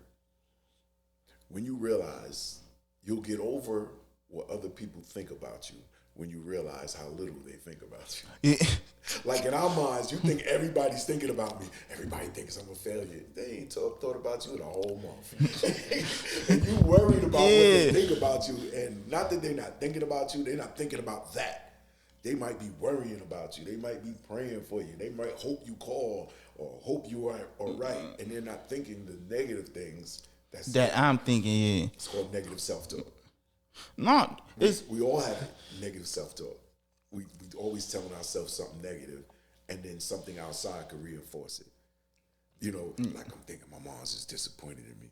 She's, oh man, I know she think I'm not doing the right thing. And then you talk to your mom, boy, you can do better. Now And you she really trying to encourage you, but it feeds your negative thought you already had. She's disappointed in me. That's not what she said. Sometimes it's not even that. Sometimes nowadays it's even worse because of social media. You might be thinking, oh, let's say you in a relationship, this girl cheating on me, right? You thinking that now you go on Instagram or whatnot, you see a video of a guy catching his girl cheating. Now you like, oh yeah, this bitch definitely cheated on me. Yeah. Like it just, it That's just. funny. I heard a dude, he told a story. He says, let's say you meet a young lady. Y'all been talking on the phone. Y'all decide y'all gonna go out. First date. Yeah. She waiting for you to pick her up. You never show up. You never call. She tells herself a story. I knew he wasn't nothing. I should have gave him my number. He ain't show up. He ain't called. What's going on? I'm not calling him. I'm not texting him. He called you the next day. And he says, yo, I was on my way to you. Dude ran the red light, hit my car. Ambulance took me to the hospital. I don't know what they did with my phone. I just got my phone back. I didn't know your number by heart yet. Yo, I'm sorry. You know how hard it is for her to back out of her thinking that he ghosted her? And She's shit. still responding to something that never happened. You still, because in your mind you told yourself he trash, he ghosted me, he told me he was gonna take me out, he didn't show up. Here this man been in the hospital with whiplash because the dude ran the red light on his way to get you and lost his phone, and that could happen. That's not a far-fetched story. Odd timing, but now he's telling you the truth. You so used to dudes lying to And you. you still doubting it, Yeah, right. Let me see the emergency room bell. Let me see the car. Where the car at? Yeah, exactly. Now you gotta. So in my mind, I'm going, word. Like if you think I would lie to you, I'm finished talking. That's my line. If you think I'm just being deceptive, I'm finished talking. Because no matter what I say to you, your perception of me is that I'm a liar. Yeah, that's the thing with it's not even that she think you a liar, it's just that she done probably had a bad experience. Trauma. And, that trauma make her feel like, you feel me? It's called a trauma-informed response. My mind tells me dudes ain't shit, so you do one thing that appears like you ain't shit, and I'm going, negative reinforcement of my negative thought. Dudes ain't shit. And it don't matter what you do. Yeah, right? If you think I don't like you, that I got it out for you. Yeah. No matter how nice I be to you, you still think I don't like you, and now you think I'm trying to line you up. Like, why he being so nice to me? He trying to set me up. Hey, like, okay, after the thing that happened with my cousin, right? Yeah. To this day, it's hard for me to to just be comfortable around trust niggas. him. Yeah. It's just anybody. And he's never done anything to you but argue. Maybe threaten. Yeah, but it's Maybe said nothing no worse to you than you said to him. But it's to the point where it's like any new person that comes into my life, it's hard for me to even trust them too. Cause now I'm thinking, if my cousin that I knew for this long could do me like that, what is you gonna do? How is you what's your angle? Why are you here? Trauma-informed response. What? Emotional intelligence is you knowing that, processing it, because it's possible, it's true, but still moving forward. That's the point I'm trying to get to. That's where the YouTube videos come in. You can watch, honestly, you can watch 1,000 YouTube videos. You can know what you supposed to be doing. Yeah, just be careful. But them habits still gonna come. You just gotta be careful because some dudes, put it this way, whatever advice I'm giving you, sometimes is what's right for me. Yeah, you gotta know that too. Yeah, It you may can't not be. be right for you. All advice ain't good advice. So I always try to make you just look at it differently. Like, I used to have this card, and it was a 6. If I had my phone, I could show you. You know how when you actually make a 6. But I turned it over. Nah, it's a 9. It's a 9. Yeah. So sometimes your problems are 6s and 9s. Depends on where you stand. Exactly. So sometimes you gotta change where you look, how you looking at it, because you looking at it from you. I'm looking at it from me. Because my ideal version of what a man should be might be a lot different from yours. But just because you tell me what you think a man should be, don't mean I got to block you out. I could still listen to what you say, and then hold on to the pieces that relate to me. That fit. Yeah, and then the rest. This part fit, that part is trash. Yeah, that part don't. You feel me? That don't work for me. And here's the thing. I'm not wrong. I'm wrong for you. Yeah. You know what I'm saying? Like I heard a girl say, "Oh, I'm looking for a dude that makes 6 figures," and at first I was offended. I'm like, all right, cool. So what if he makes 70,000? That's not enough money for you. You gonna throw him out? Maybe he's a great guy. He just don't make 70,000. Maybe you're the one that's gonna push him to be a better man because y'all working together as a team. So you want him to come. But then I said to myself, if that's what you want, go find it. That's what you want. Yeah, that's what you want. Why am I trying to convince you to take what I think you should take? Go find it. They're out Nah, there. they could find it. They could definitely find it, Go but that find don't it. got nothing to do with me. But yo, he might make 200,000 a year. He might be trash. The thing is, though, is I know, like, supposedly the percentage of men who are like that is not high. So that's what I'm just saying. Good luck finding that. But he I mean, might you be- can go try to find it. Good. Go He ahead. might be trash. But you He might see, have 3 other chicks that's looking for a dude with 6 figures. but nowadays you see on Instagram, TikTok, what you see how many videos there is of women talking about, I want a man that makes 6 figures, or I want a man that do this. I Yeah, want but that's what you see a lot of them, like, and even in some of those videos, they try to explain to them the percentage of those men that exist, and like, Here's, you're not gonna find them like here's that. my thing. Why are we trying to convince them otherwise? Go find it. Yeah, that sounds like they Go find it. But welcome to try. That's your life. Make your decisions. you And- gotta, Yeah. you gotta understand. It's a 12-year-old at home watching that TikTok video. Like, okay, so now if a man ain't making a $100K a year, I can't be with him. You feel me? They don't even know what a $100K a year is, but they seeing that video and now it's in. They don't know the relevancy. Yeah, it's in their brain. So now they meet a good guy. You feel me? That's probably later on in life they meet a good guy. That's probably right for them. But making because they 60. seen that, it's in the back of their head I and they hope can't. at some point they will understand or gain some financial literacy that they understand. But here's the problem.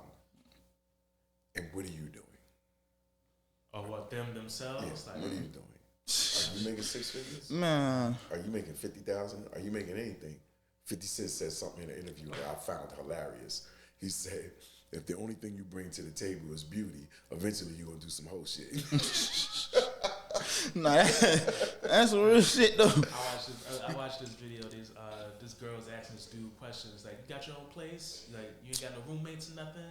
So how much money you make?" And then he asks the same questions like, "I live with like 2 other people."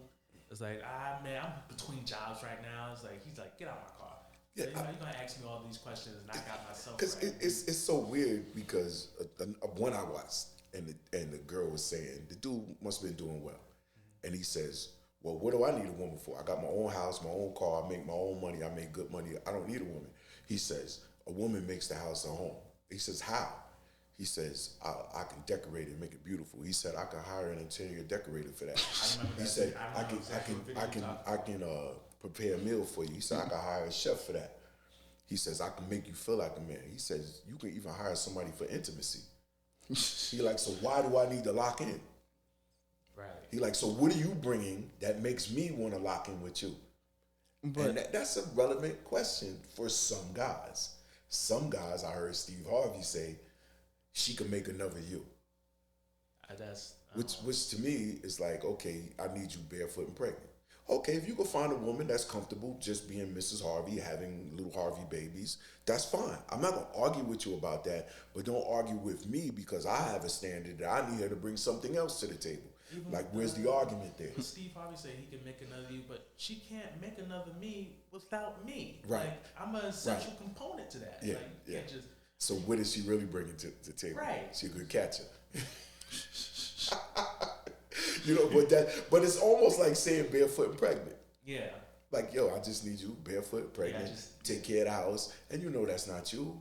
You know you're not sitting around cooking and cleaning and decorating and raising no kids. You young ladies, I don't want to say them all, but a lot of young ladies that's asking for those big money guys are not willing to do the subservient things that big money guy may be looking for. You know what I'm saying? And if you're like they say, if all you bring to the table is just being attractive has brought you attention.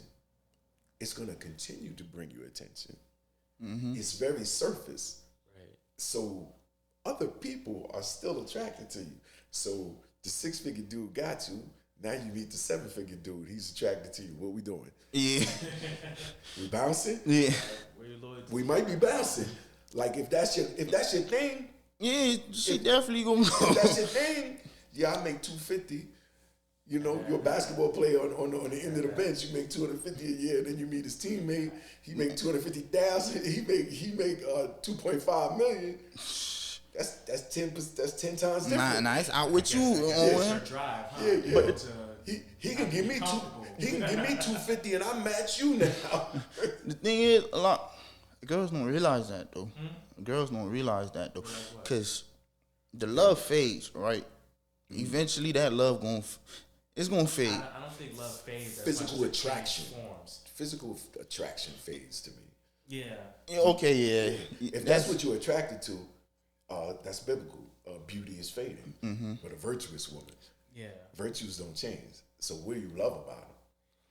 That's so they could love that guy because he making 6 figures, right? And then they meet a guy that's making 2.5 million or whatnot, and then that love they had for that, Because they really love him. yeah. And then Did I love him, or did I love the life he could provide? Did I love him, or did I love the life he can provide for me? Am I just settling for this dude because he can provide the lifestyle I want? Now, that's on you. I can't tell you not to do that. I think it's shallow, but we care about what I think. You know what I'm saying? I don't have enough. I ain't got a quarter in that dollar. I don't. It doesn't matter what I think about you. I think sometimes people are delusional about what they could obtain. I just think it's super delusional, but that's what I think. If you think it's obtainable, go get it. Yeah. I mean, I'll be that way. Like, I'll say that go try to get it. But I'm like, at the same time, I am going to try my hardest to explain to you the likelihood of this happening. Like, go ahead, try it, shoot for the stars. It's like arguing with a person that believes Jordan is the greatest basketball player ever about LeBron being the greatest. Hold on. What you say about that? At the end of Honestly, the conversation, you're going to believe what you believed when the conversation started. the thing, Who are you, Team LeBron or Team Jordan? I don't like getting into that conversation because I never watched Jordan play. Okay. I never watched like a full fair. Jordan game. You That's feel me? fair. So Me I and can't. Jordan's like the same age. So Yeah. a lot of the reasons why they have Jordan as the best player is because he got 6 rings. He he changed the game.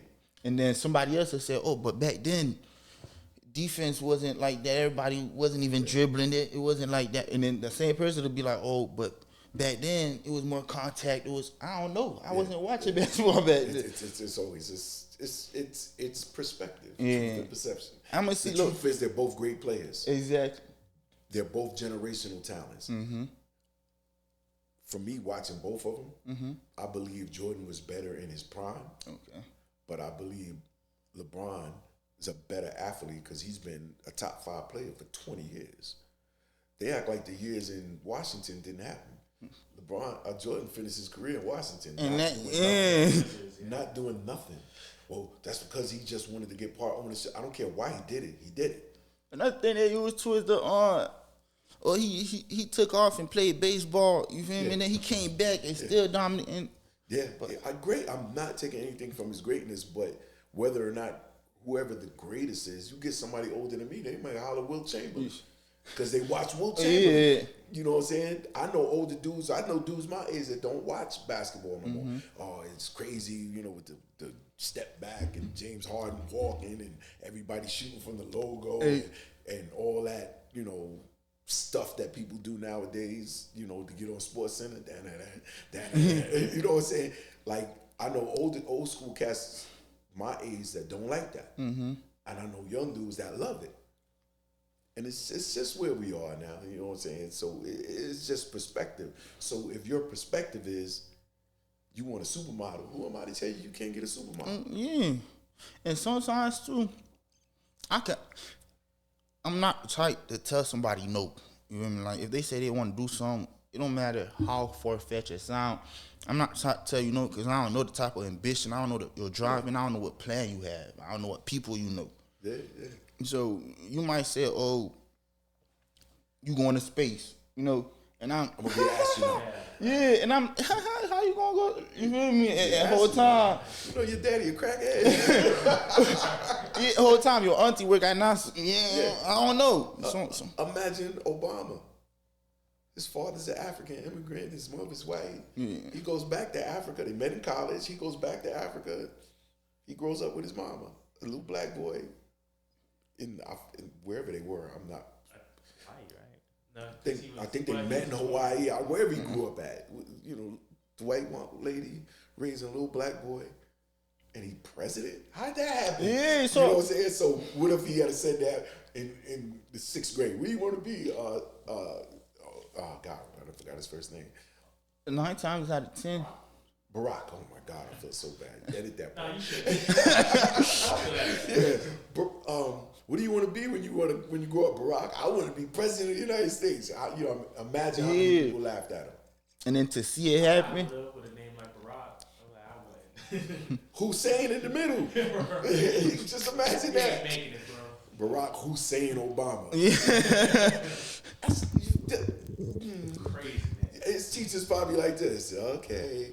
Even the kid that say, let's go back. LeBron. I'm gonna be an NBA star. What? Your dad not even in your life. But yeah, it's like that because you never know that person's plan or they drop. Yeah, you never know. Sometimes guys is too little. Isaiah Thomas. Muggsy Bogues. You know, y'all, you too little. Even today's game on New Orleans, Jose Alvarado. He a little bitty dude. He like 5'10". He's fast as hell though. You know what I'm saying? But you think that's gonna get you to the league? He's not a starter. He's a millionaire. He's successful at what he do. But sometimes he's a game changer on the court. Sometimes that ambition. I'm qualifying my quote so people don't talk about me a lot. He makes game-changing plays. But yeah, sometimes that ambition is all you need to take you wherever you want. Because your drive. Yeah, you have that vision, you gonna end up somewhere. Other people not gonna see it, but you know you gonna head somewhere. You probably don't know how you gonna get there, when you gonna get there, why you won't even want to go there, but you know that's where you want to end up. And life has a way of putting you exactly where you need to be, so you could end up where you supposed to be. I would still caution, like I say have the ambition, but like not all times ambition can get you there. But I would still say still strive for it. You see that's funny, right? Because that's how it works for you. You got to remember that. I know. Because another dude might be, you either all in or you're all out. Because that could be taken as, because realize when you speak to the masses, this is what I've learned. When you speak to the masses, expect to be misunderstood. Yeah. About 50% of them. Yeah. So when you say that, like, have your dream, but be realistic. And they're like, have your dream and go get it. Go all full out to go get it. Some people think like that. Some people think like, yo, have a fallback plan. If you plan to fail, you fail the plan. Exactly. You know, but it be. This my thing is like, don't have all your eggs in one basket. Right. Like, but I'm just like, I would never discourage someone like, yo, if that's what you want to do, go get it. Go get it, man. Like, work for it. Walk it out. Yeah. Right. But understand what needs to be done and everything that comes along with it. And there's a possibility, like, not everybody's dreams come true. Like, now that's a fact. To be a basketball player, the chances of you getting drafted, everybody in the to have that be your career. This is how I'm gonna make money. Exactly, and not everybody's career even lasts that long. But listen though, just have this. Backup. I feel like having a plan B sometimes is you just ready to fail. You feel me? Because some people, I can't disagree with you. Some people see it like that. Now, what happens is, I don't see it like that. Me having a plan B makes me feel comfortable about attacking plan A. yeah. Some people having a plan B makes them go, well, let me go with plan B. It's easier. But me, my mindset is sometimes I do have a plan B, but I feel like if I have a plan A and it don't work, I'd rather just adjust. Right? Ain't that my line? You gotta have a plan. Yeah. And then if you have to make an adjustment to the plan, make the adjustment. But don't just go out with no plan. But sometimes that adjustment is what you need to make it right. But let's say you have a plan B. Now plan A don't work. Instead of making that adjustment, you probably could have seen the adjustment, but because it don't work, let me go straight to plan B. You don't see what you had to do. My thing is, if you're smart enough to make plans to do it, Mm-hmm. and you come across a hiccup, and you see plan A can still work if you just make this minor adjustment. And I'm saying that these are people who have ambitions and Mm-hmm. goals. Like, I don't think they're that short-sighted to not see the adjustments needing to be made to their plan before jumping. Sometimes I think that's just my assumption. sometimes you don't see it right away though. Sometimes you might be taking a shower and damn, I should have did this instead of that. Let's say you want to be in the music industry. How many people that's their dream? And they put all their energy, all their money, everything they do, and eventually becoming this hip hop star, which ain't really what they think it is. But anyway, It's definitely not. and this is what they want to do. And now they in their mid-30s and they still ain't make it. Do I tell them to stop? That's similar to my cousin. Like, he's in sports. He plays basketball. He had an injury playing college sports. So now he can't get drafted. He has an injury. Nobody's gonna take him with that. Okay. So I'm like, now you can't really do nothing now. So Right. where's your plan B on that? Were Because you really taking courses in college? Or Yeah. were you just or were you just doing it just to, like how a lot you of could coach. players take Swahili language courses. Yeah. They just need something to fill. take physical therapy? Yeah. They So take like, something, Well, let me say that then. I gotta Let's say Oh, all right. We can. now, the haircut gonna be like 45 minutes at the longest, and we can come back and chop it up some more if you want. Y'all can play with the editing right now. I well, was actually gonna let- let's put this whole thing straight. yeah, just do that. Just upload this. But let me get this off my chest. I want to ask you a question, right? Let's say you have a friend that play football, right? And he hoping to go D1, get drafted. Woo. He goes D1, all of that. But draft night, he don't get drafted, right? Are you gonna tell him give up and find another way? Because he might have a plan. Okay, I ain't get drafted, but I'ma still work out and I'ma still make the league undrafted. I'ma go to tryouts. I'ma do this. I'ma do that and make the I league. still do that, but I can't give you a plan for your major life decision. If you ask me my opinion, I could give it to you. But to me, you figure you graduate college, you're 21 years old, you don't get drafted. All right, what you gonna do? Football is a dangerous sport. Cats get injured all the time. Stay ready. You won't have to get ready. So how long do you stay ready though? Like how long? Like, okay, you 24 now. It's been 2 years. Have you got a call? There's a thing on YouTube, on Netflix, something about money. And they got a football player dude, like a middle of the road football player. He keeps getting picked up. And the dude taught him how to do his finances. Because, you get your money in a lump sum. Yeah. And then you live like you're going to keep getting them lump sums. And you don't. So he taught him how to play with his money. So you need to be learning other things. Yeah, of course, You yeah. definitely need to be learning other But things. see, that's the backup plan because you can't, especially if you do sports, because you can't be in that forever. I mean, once you get Right. a certain age, they're not looking at you because you can't keep up with the younger cats coming in. Right. But Right? Why get you? Yeah. For 2 years, when this boy is 20, he's getting bigger, stronger, faster. Right. And you already at your peak physically, but maybe not in knowledge. yeah, man. But who knows? All right, fellas, I go because if I miss my hair, Nah. Alright, you too, man. Joining us. Hey, man, this shit was fun. I ain't even gonna hold you, man. we're gonna do it again. Don't Hey. do it again. We'll catch y'all next time. Yeah. Ooh. Oh, man, can't sit down anymore. We did. Stop.